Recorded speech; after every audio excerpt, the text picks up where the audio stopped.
Be sure to subscribe and click on the bell for notifications on future uploads.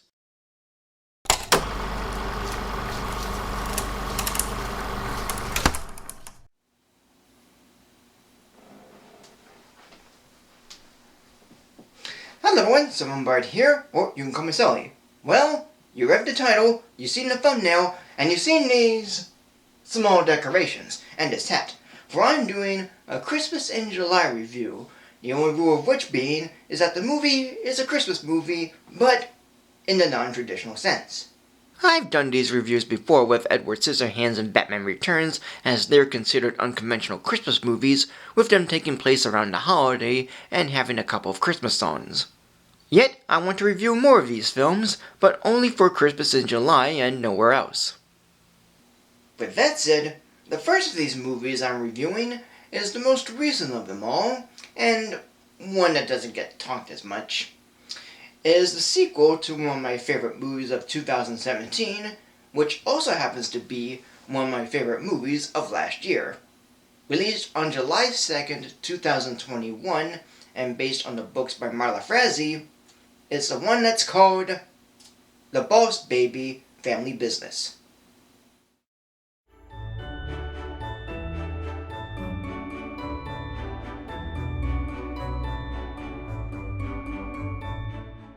Timothy Leslie Templeton, or Tim, voiced by James Marsden, has now grown up with a family of his own. His wife Carol, voiced by Eva Longoria, his eldest daughter Tabitha, voiced by Ariana Greenblatt, and his baby daughter Tina, voiced by Amy Sedaris. But Tim still has his imagination from childhood, as he's a stay-at-home parent looking after Tina while Tabitha's at school and possibly Carol is at work. Yet Tabitha feels she's growing up, and wants to move on from Tim's own parenting, which he addressed to his old alarm clock Wizzy, voiced by James McGrath. But Tim soon notices that Tina can walk and talk, as she's from BabyCorp and is on a mission that also requires the help of Tim's brother Ted, the original boss baby, voiced by Alec Baldwin, who's also growing up with a business of his own. And despite Tim's refusal to call Ted that Tina asks him to do, she fakes a message using a hidden tape recorder promoting Ted to arrive the next morning. So while Tim tries to explain to Ted what happened and who Tina is, Tina brings the two brothers to BabyCorp and explains her mission, which is of Dr. Erwin Armstrong, voiced by Jeff Goldblum, who runs and teaches a school called the Acorn Center, which is the same school Tabitha goes to. And he has a philosophy that children and babies will no longer need parents, and believes that they will rule the world one day. Yet Tina and BabyCorp think Armstrong's theory will end childhood, and wants Tim and Ted to investigate by going to the school, having to drink a formula that turns them back to kids, or babies, for 48 hours. So, as their younger selves, Tim and Ted try to find out what Armstrong's real plan is for kids ruling the world and ridding parents, while Tim discovers what Tabitha really thinks of him as a father, and even helps her with her singing as she has a solo performance in the school's holiday pageant, which she's nervous about. All while Tim acts as a different kid, calling himself Marcos Lightspeed. Director Tom McGrath had made a decent and quite fun film with good characters, a nice story, and colorful animation. In some ways I can see this being better than the original for having a more crazy setup and more colorful looks and visuals. But most of the time, I find it to be as good as the original, which goes for all the issues people have with the first film and this one that I don't mind or even care about, like how BabyCorp works or exists, Tim's imagination colliding with this world's reality of babies talking and the jokes it has, because as long as I'm entertained by it and enjoying it for what it is, why should I question an art form where everything and anything is possible? The Christmas imagery looks lovely and bright, and yes, it is a Christmas film in an unconventional way, as it's not just in the setting or featured in the background, but also has a plot detail involving the school's holiday pageant and one or two Christmas songs. It's also nice to see the baby characters from the original film all grown up, like Jimbo being the mayor and being married to Stacy, and the triplets being cops. Even Tim's parents, Ted Sr., voiced by Jimmy Kimmel, and Janice, voiced by Lisa Kudrow, also make an appearance, with Ted Sr.'s obsession of always taking pictures. And the new characters are nice to watch as well. Tabitha and Tina are both adorable with their expressions, but Tina's about as fun and likable as Ted when he's a baby, with her animation and personality. though a couple like Nathan, voiced by Raphael Alejandro, and Tabitha's pony Precious, are not to my liking. As Nathan really isn't a bully, but always brags about being better, and even so, wanting Tabitha to fail the holiday pageant. While Precious, who was a gift from Ted, always has this hatred for Tim, and there's no reason why, as the only explanation given from Ted is that she doesn't respect Tim, which doesn't add much.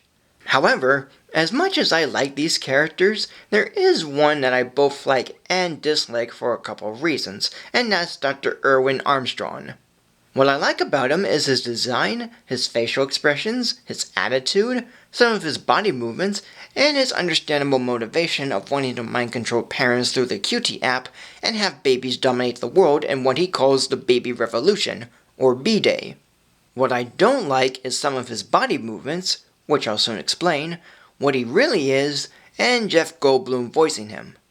First off, why some of his body movements bothered me is because in his introduction, it comes off as very weird to me, whereas later on, I like his movement more, even with the explanation behind it. Which leads to my next reason that Armstrong is really a baby, and the body is his robotic vehicle at best. I find his real design, that of a baby, to be pretty odd, as I've grown accustomed to him acting in an adult body, especially when making this lip or tongue movement, which makes me feel uncomfortable. And lastly is Jeff Goldblum, who I like seeing and have no problem with. It's just that I think he's miscast in this. Don't get me wrong, he does good in it, I just can't really see him voicing this character with this design, as I felt David Cross would fit more of it. I mean, Cross already voiced Minion in Megamind, so why not give him a second DreamWorks character? Jack Black has gotten two, and so did Alec Baldwin, and yeah, I know Goldblum voiced Aaron in The Prince of Egypt, but that one fit well enough. I just don't see him fit with this character, either as a baby or in an adult body. Even Francis from the original movie, voiced by Steve Buscemi, is decently or perfectly casted, even if it's likely typecasted. However, the more I watch it, the more I got used to his voice, even if it still felt out of place. Outside of that, I don't mind everything else. The visuals, along with the Christmas imagery, look amazing. From the sets, especially with the Acorn Center that looks cool inside and out, Tim's imaginations look colorful, even if they're used less than in the original. Like Chuck Jones-inspired character designs are a bit watered down, but are slightly there, and the look during the song sequences are bright and colorful too, especially with the Together We Stand song, which really speaks for not just Ted and Tim coming together, but also for Tim and Tabitha, even with the irony that she's singing it by herself and not feeling alone.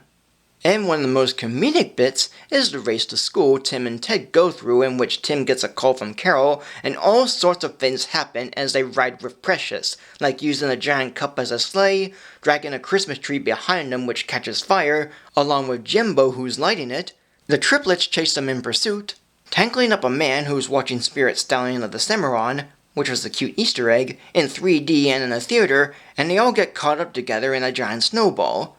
Though surprisingly, while I did find it funny at first, it nearly wore out its welcome the more I see it. But it's still a fun scene. Plus, there's even this one moment early on where one of Tim's stories is the plot of the first film, and Tabitha sorta channels the same feeling many people had with it, which I don't mind as it's kind of a sneaky insight. Yet overall, I like this film about as much and a bit more than the original. It might be low or somewhere in the middle of my list of favorite movie sequels, but it is underrated for having come out last year. Yet, I find it quite decent and fun. And on top of that, it's a nice unconventional Christmas movie, and certainly a more crazy and colorful one than the last. And I give this movie 3 Christmas starfish. And that is it. So thank you for joining me.